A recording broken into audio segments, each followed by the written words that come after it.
আজকের ভিডিওতে আমি আপনাদেরকে এমন একটি পাওয়ারফুল ও শ্রেষ্ঠ আমল শিখিয়ে দিব, যা জেনে ও শিখে আমল করলে আল্লাহর আরশ কেঁপে ওঠে, সাথে সাথে দোয়া কবুল হয়। সম্মানিত দিনী ভাই ও বোন, তাহাজ্জুদের সময় মাত্র 2 রাকাত তাহাজ্জুদের নামাজ আদায় করে যদি আপনি এই ছোট্ট দোয়াটি মাত্র 7 বার পাঠ করতে পারেন, আল্লাহর আরশ কাঁপতে থাকে যতক্ষণ পর্যন্ত তার দোয়া কবুল করা না হয়।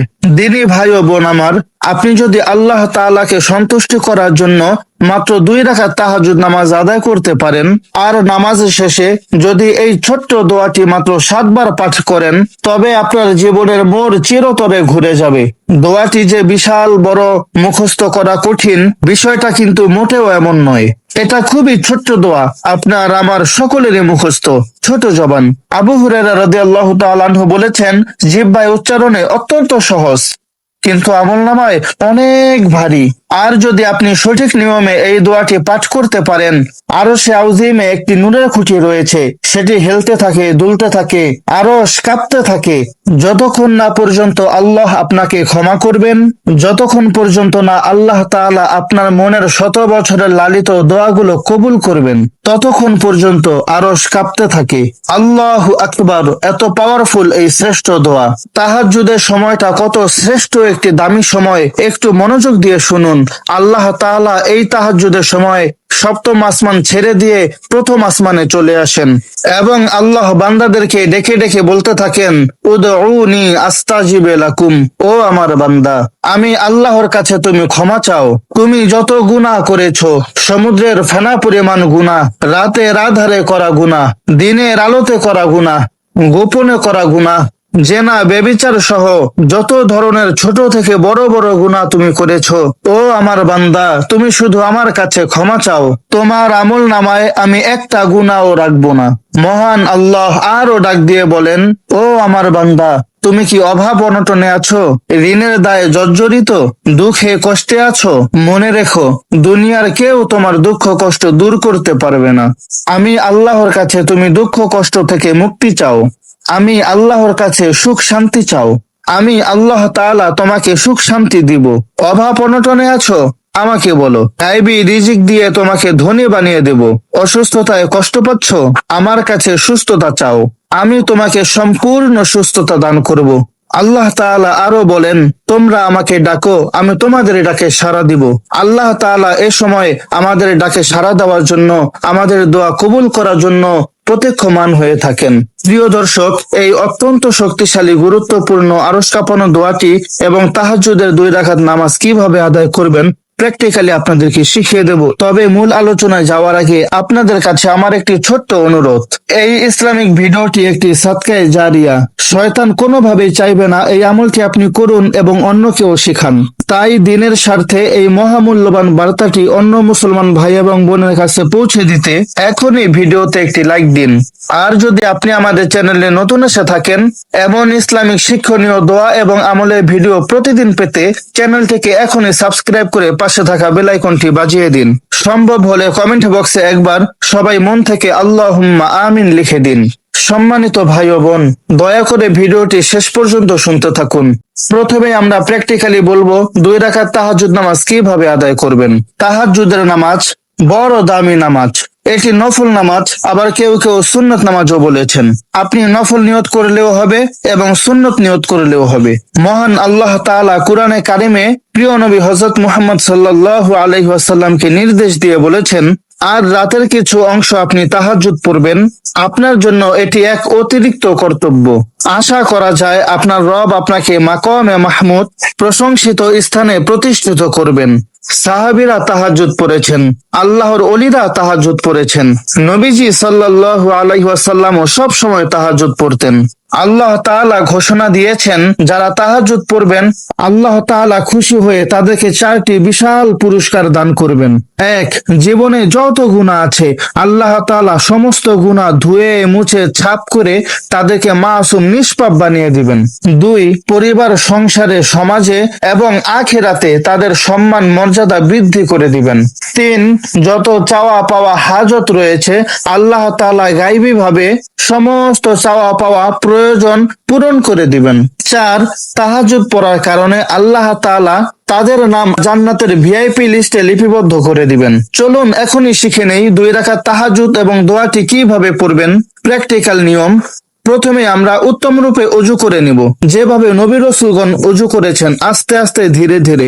আপনি এইভাবে অজু করতে পারলে আপনার প্রত্যেকটি অঙ্গ প্রত্যঙ্গ থেকে গুনাহগুলো ঝরে যাবে এবং এই অঙ্গ প্রত্যঙ্গগুলো কিয়ামতের দিন জ্বলজ্বল করতে থাকবে, যা দেখে নবীজি আমাদেরকে চিনে নিবে। এবং অজু করার পূর্বে নিয়ত করবেন যে আমি অজু করতেছি, আর অজুর দোয়াটি অবশ্যই পড়বেন বিসমিল্লাহ, এতটুকু পড়লেই হবে, এতটুকু পড়াই সুন্নাত। আর অজু করার শেষে আপনি কালিমা শাহাদাত পাঠ করবেন। আল্লাহর নবী বলেছেন, যদি কোনো ব্যক্তি অজু করার শেষে কালিমা শাহাদাত পাঠ করে, আল্লাহ তাআলা তার মৃত্যুর পরে 8টি জান্নাতের দরজা তার জন্য খুলে দিবে। সে হাসতে হাসতে যেই দরজা তার পছন্দ হবে সেই দরজা দিয়েই সে জান্নাতে প্রবেশ করতে পারবে। সুবহানাল্লাহ। তারপরে আপনি তাহাজ্জুদের জন্য নিয়ত করবেন এইভাবে। আপনি নিয়তটা মনে মনে রাখলেই হবে, মুখ দিয়ে পড়তে হবে না, যে আমি আল্লাহ তাআলার সন্তুষ্টির জন্য 2 রাকাত তাহাজ্জুদ নামাজ আদায় করতেছি। আল্লাহু আকবার বলে হাত বাঁধবেন। প্রথমে সানা পাঠ করবেন, তারপরে আউযু বিল্লাহ বিসমিল্লাহ পাঠ করবেন, তারপরে সূরা ফাতিহা, তারপরে আমিন পড়ে আবার বিসমিল্লাহ পুরোটা পাঠ করে যে কোনো একটি সূরা মিলাবেন। আপনি যে সূরাটি ভালো পারেন সেই সূরা মিলাবেন। এখানে অনেকে সূরা ইখলাস পাঠ করে 10 বার পাঠ করে।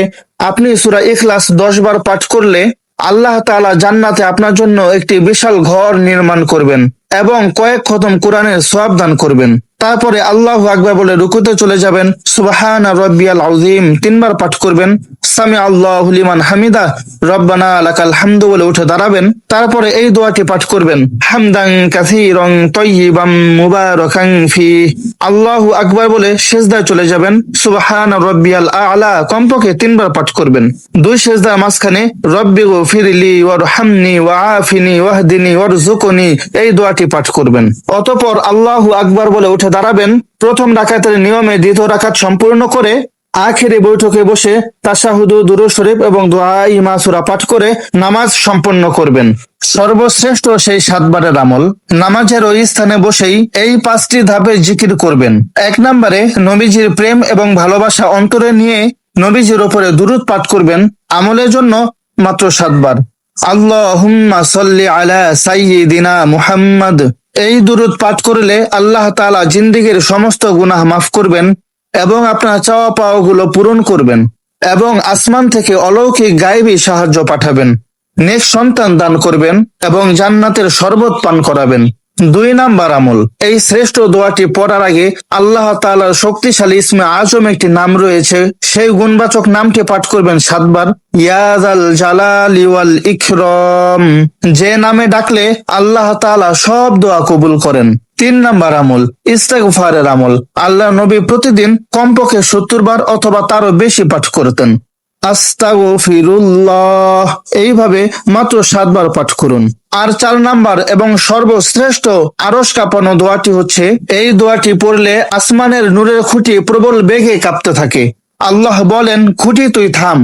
নূরের খুঁটি বলে, হে আল্লাহ, যতক্ষণ পর্যন্ত আপনি না এই বান্দাকে মাফ না করছেন, তার দোয়া কবুল না করছেন, ততক্ষণ পর্যন্ত আমি থামবো না। তখন আল্লাহ বলেন, আমি আমার বান্দাকে ক্ষমা করলাম। তখন নূরের খুঁটি থেমে যায়। এই দোয়াটি আল্লাহ তাআলার প্রতি ভালোবাসা এবং আবেগ নিয়ে 7 বার পাঠ করবেন। লা ইলাহা ইল্লাল্লাহ, যেটি জীবনে একবার পাঠ করলে ঈমানের সাথে তার জন্য জান্নাত ওয়াজিব হয়ে যায়। এই জন্য আপনি 7 বার পাঠ করুন আর 8 বারের সময় পুরো কালিমা পাঠ করুন, লা ইলাহা ইল্লাল্লাহু মুহাম্মাদুর রাসূলুল্লাহ। আর 5 নম্বরে 2 হাত তুলে রবের কাছে চোখের পানি ছেড়ে দোয়া করুন। দোয়া করার শুরুতে আল্লাহ তাআলার গুণবাচক আরো একটি নাম 3 বার পাঠ করবেন, ইয়া হাইয়ু ইয়া কাইয়ুম। রবের কাছে জীবনের সব গুনাহ মাফ চান। মা বাবা, ভাই বোন, স্ত্রী, সন্তান, আত্মীয় স্বজন সবার জন্য ক্ষমা চান। কবরবাসীদের জন্য ক্ষমা চান। বলুন, হে আল্লাহ, আমাকে ঋণ থেকে মুক্তি দিন, অভাব অনটন দূর করে দিন, মানসিক যন্ত্রণা ডিপ্রেশন থেকে আমাকে রক্ষা করুন, জাহান্নাম থেকে বাঁচান, আযাব গজব এবং অ্যাক্সিডেন্ট থেকে বাঁচিয়ে রাখুন। যাদের নেক সন্তান দরকার, সন্তানের জন্য দোয়া করুন। রিজিক, নেক হায়াত, দুনিয়া এবং আখিরাতের সমস্ত কল্যাণ আল্লাহ তাআলার কাছে চেয়ে নিন। পবিত্র এই তাহাজ্জুদের সময় আল্লাহ তাআলা আপনার করা সমস্ত দোয়া কবুল করে নেবেন ইনশাআল্লাহ। আল্লাহ তাআলা আমাদের সকল নারী পুরুষকে এই শ্রেষ্ঠ আমলটি করার তৌফিক দান করুন। আমিন।